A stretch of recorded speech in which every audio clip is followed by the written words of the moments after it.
The notes 1. The most beautiful moment in life. Prologue. Good kid. Seokjin, 10 October year 9. Let's go. We have to get out of here.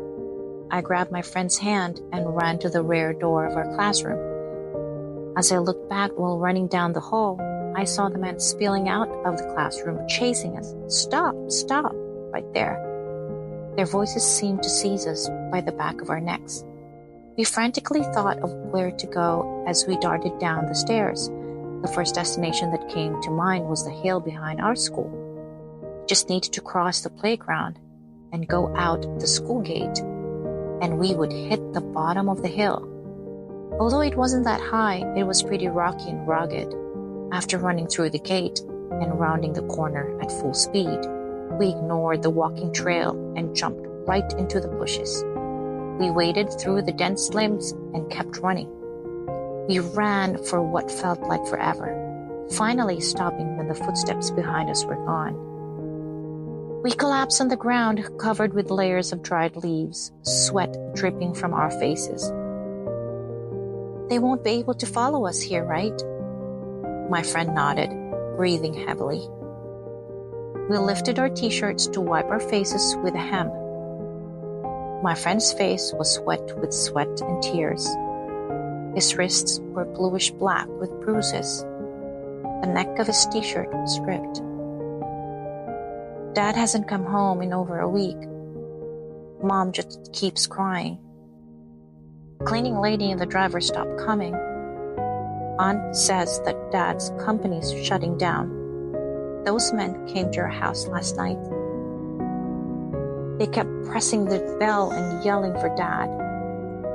We stayed inside with all the lights off, and they kept swearing in front of the door. We couldn't sleep at all. My friend cried through his whole story. I couldn't think of anything to say. All I could do was to tell him not to cry.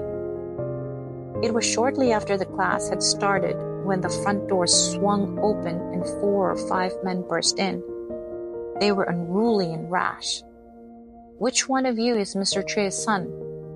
Come out with us. Stunned, our teacher asked them to leave immediately, but they simply ignored her. We know you're here. Come on out right now.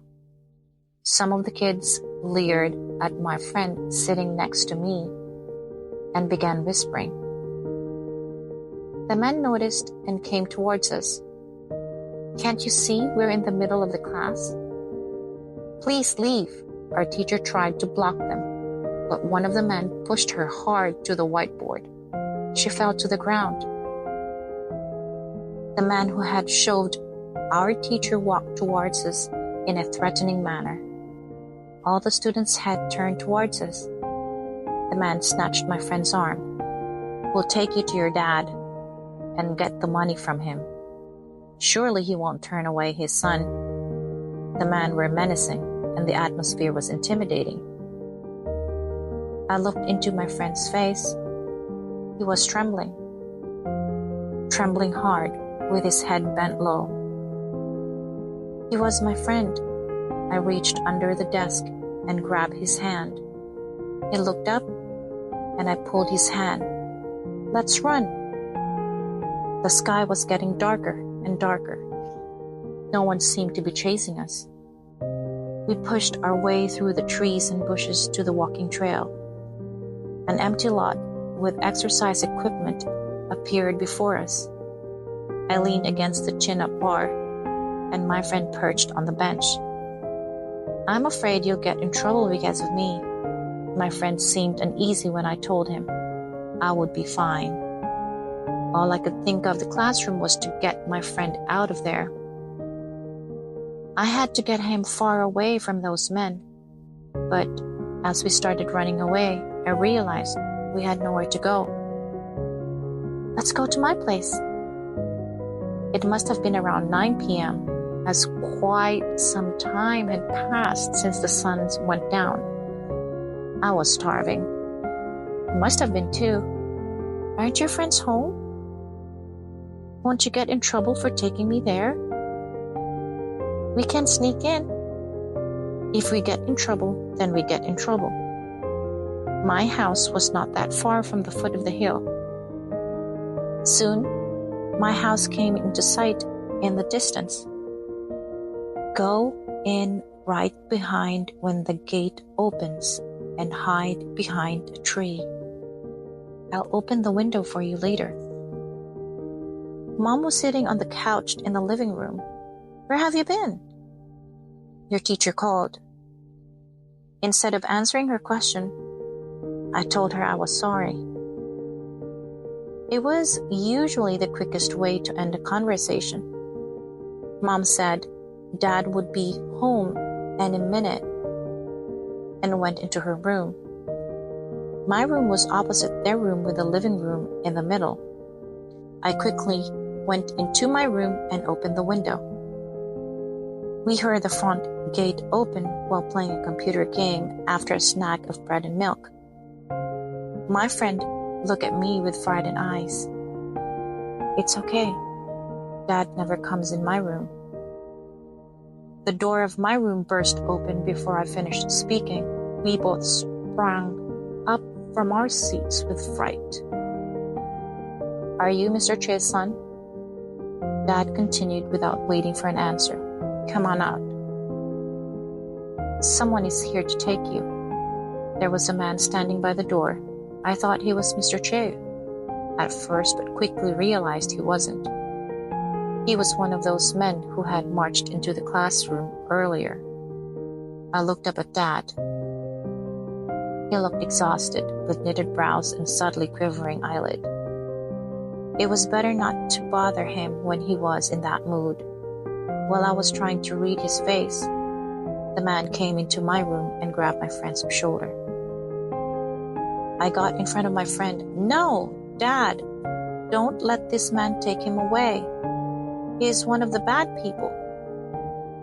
He just kept looking down at me and did not budge. Please help him, Dad. He is my friend. The man tried to pull my friend outside. I held onto my friend's hand, and Dad grasped my shoulder. He grasped it and pulled it hard. I had to let go of my friend's arm. He was being dragged out of the door. I squirmed and writhed to break free, but Dad strengthened his grip. It hurts, I screamed, but Dad didn't let go. He just grasped my shoulder even tighter. Tears ran down my face. I looked up at Dad. He was like a massive gray wall. His face was expressionless, and even with the exhausted look now gone. He slowly opened his mouth with his eyes fixed on me. Sukjin, be a good kid. He still had that blank look. But I knew what to do to stop the pain. Sukjin. I turned my head at my friend's cry. He escaped the man's grip and was running towards my door. He was in tears. Dad, with his one hand still gripping my shoulder, slammed the door shut with his other hand. I apologized to him. I'm sorry, Dad. I won't make trouble again. The next day, the seat next to mine was empty. The teacher said he transferred to another school. Shadow of my childhood. Pasok. 23 July, year 10. It all happened when I counted to 4. I was counting some fruit. Maybe tomatoes or melons? I'm not sure. 4. As soon as I said it, a vision from my childhood appeared before my eyes. I was holding hands with someone. It was the day I first went to an amusement park with Mom. I was mesmerized by the colorful flags and rows of shops. People dressed like clowns and waved at me, exciting music reverberated in every corner. Mom stopped in front of a merry-go-round. White horses were going round and round in sparkling lights. I was about to ask, Mom, are we here to ride this? When someone called me. Also, I looked up. It was my teacher. My classmates were all looking at me with bewildered eyes. The vision from my childhood disappeared. My teacher urged me to continue, and I began counting again. 5, 6. Mom appeared before my eyes again. She looked exactly the same as a minute ago. Her face was shaded as she was standing in front of the light, and a breeze fanned her hair. Mom handed me a chocolate bar. Also, close your eyes tight and don't open them until you count to 10. 7, 8, 9. Stop there. My teacher made a gesture signaling me to go on. My classmates stared at me again. I opened my mouth, but no word came out. Mom's face blurred. It felt as if she would never come looking for me if I finished counting to 10. I fell to the ground. Taeyong, 29 December, year 10. I flung off my shoes, hurled my bag on the floor, and ran into the room. Dad was really home. I had no time to think how long he'd been gone and where he was coming from. I just threw myself into his arms. It became all blurry from that point. I wasn't sure whether I smelled liquor on his breath first, heard him cursing first, or got slapped on my face first. I didn't know what was happening. His alcohol breath was repulsive, and his breathing was hard. His eyes were bloodshot. He had a scruffy beard. A massive hand slapped my face. "What are you looking at?" He slapped me again. Dad grabbed me by his shoulders and picked me up. I was almost face to face with him, bloodshot eyes and scruffy beard. He wasn't my dad. Well, he was, but he wasn't. My feet dangled in the air. I was so frightened that I couldn't even cry. The next moment, my head hit the wall hard, and I crumpled to the floor. It felt as if my head cracked. I could hardly see straight. It became pitch black. Jimin, 6 April, year 11. I went out the front gate of the grass flower arboretum alone. The sky was cloudy and it was a little chilly, but I was feeling good. It was school picnic day. As usual, my parents were too busy to make it. This brought me down, but I received high evaluations in the flower drawing contest. My friend's mother all told me, "You're so mature and gentle." I thought that was pretty cool. "Jimin, wait here. It'll just be a minute," my teacher said after the picnic was over and we got ready to leave Arboretum. I didn't wait.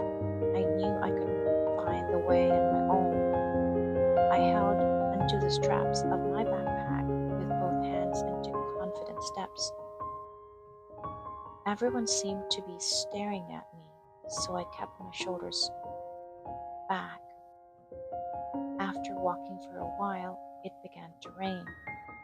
My classmates and their mothers had all left, and no one paid attention to me. My legs hurt. I crouched under a tree. The rain began to pour down more and more heavily. I stretched my neck to check if anyone was coming from either side. No one was around. I began to run, holding my backpack over my head with both hands. The rain kept falling harder and harder. My pants got soaked in the rain after only a few steps. No shop, house, or bus stop came into sight. In the far distance, I could see a gate. I ran towards it without thinking. My hands felt numb from gripping the backpack. I was soaking wet and my teeth were chattering. On top of the gate was a signal that read, "Grass, flower, arboretum." It was the Black Gate. There was a small warehouse just inside the gate. Seokjin, 21 July, year 12. The entrance of the door kept opening and closing. I kept staring at it, sitting in the airport waiting room. People with suitcases passed by, some wearing sunglasses. The electronic display board continued to change with arrivals, delays, and cancellations. The driver was murmuring with his eyes fixed on his cell phone. No word from him yet. I looked down at my watch. It was more than an hour past the time Dad promised he'd arrived. As long as I could remember, I was always by myself. Dad was busy and Mom was indifferent. They told me to do what I was told and not try anything else. When I disobeyed, they scolded me with silence. I wanted to please my parents. Mom died not so long ago. Dad told me not to cry and didn't cry himself. I tried to obey him, but it wasn't easy. He decided to send me to my maternal grandmother in the US. He didn't seem very sad about it. Dad's driver handed me my passport. It was time to leave. I looked back as I headed for the departure gate. The entrance door closed. The driver waved at me. The airplane finally began to speed down the runway. Dad didn't come. I looked out at the tiny window by my seat. Clouds passed by and the sky turned pitch black. The flight attendant brought me a meal. The juice cup fell when he hit turbulence. Flustered, I asked for some napkins. The flight attendant asked me if I was okay. My fried rice and meal were soaked in juice. My hands were sticky and my pants were all wet. "No," I whispered back. But the flight attendant didn't seem to hear. She said not to worry as she took away my tray. I nodded and kept looking down at the floor. Namjoon, 21 June, year 16. I darted down the stairs from the 13th floor. I was out of my breath and my legs were trembling. I collapsed in the shadow of the entrance of the apartment building. I started late today because the school got out later than usual. I had to go full speed to post flyers in all 4 apartment buildings by the deadline. If I didn't, my boss would be waiting for me with a long lecture. I had laboriously coaxed him into hiring a middle school student. Surely, I couldn't let myself get fired at this point. Mom quit her job at the restaurant last week. We had to pay for the doctor's bills for Dad. Not to mention the overdue electricity and gas. I kept nodding off in the shadow. There were kids playing basketball in the far distance. I got up again. Time to run, I recited to myself. I must do it. I can do it. Yoongi, 19, September, year 16. Flames were devouring my house. Just this morning, it was whole and intact, but now it was aflame. People who recognized me ran towards me, shouting unintelligibly words. The neighbors stamped their feet, looking nervous. The fire truck couldn't get into my house because the accessway was blocked. I stood there frozen. It was the end of summer. and first days of fall. The sky was blue, the air was crisp. I didn't know what to think, what to feel, or what to do. Suddenly, I thought of Mom. That very moment, my house collapsed with a thundering crash. It was suddenly enveloped in flames, or rather, it was a giant flame itself. The roof, pillars, walls, and my room tumbled down one by one as if they were made of sand. All I could do was gaze at them with vacant eyes. People barged past me. I heard them saying the fire truck finally got through. Someone grabbed me by the shoulder and asked urgently, "Is someone there?" I just stared blankly at her. "Is your mom in there?" She shook me hard by the shoulder. "No, there is no one." I heard myself saying it. "What do you mean?" It was one of the ladies from my neighborhood. "What happened to your mom? Where is she?" "There is no one." I wasn't sure what I was saying. Someone barged past me again. Jungkook, 11 September, year 17. I waited for 10 days, but the birthday card never came. I opened the bottom drawer, lifted a notebook to find 4 cards. "Jungkook, happy birthday from Dad." I read these 5 words over and over again. It was winter and I was 7 years old. The voices from the living room woke me up. My mom was in the attic. I could reach my parents' room by going down 5 stairs and opening the sliding door. I reached out to open the door and stopped. Although I was still young, I could sense the heavy atmosphere seeping through the door that this wasn't the time. Dad said it was too difficult to go on, and the world was too heavy for him to bear. Mom didn't reply. She was probably crying silently or not moving at all. A long silence ensued. Dad said he'd be crushed if he went on living like this, and he should leave now.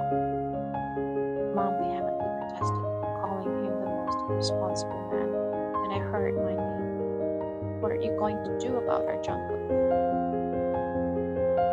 I waited for the long time behind the sliding door, but Dad didn't answer. Then I heard the sound of the front door opening. I'm completely empty, and there's nothing I can do for Jungkook. Those were my dad's last words. I ran back up the stairs to the attic. I moved my chair against the wall right under the window and stood on it. Dad was walking down the sloping road.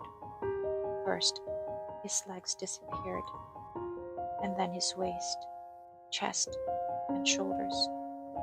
It seemed as if an unknown world beyond the road was slowly swallowing him whole. Someone jerked the door of my room open, and I instinctively pushed the drawer with my foot. It was Mom. She said no birthday card will ever come, and Dad was just that kind of person. It was her usual repertoire. Dad was feeble-minded, incompetent, and most importantly, a social misfit who deserted us. Mom was right. No birthday cards will ever come. I was the world that was too heavy for him to bear. That world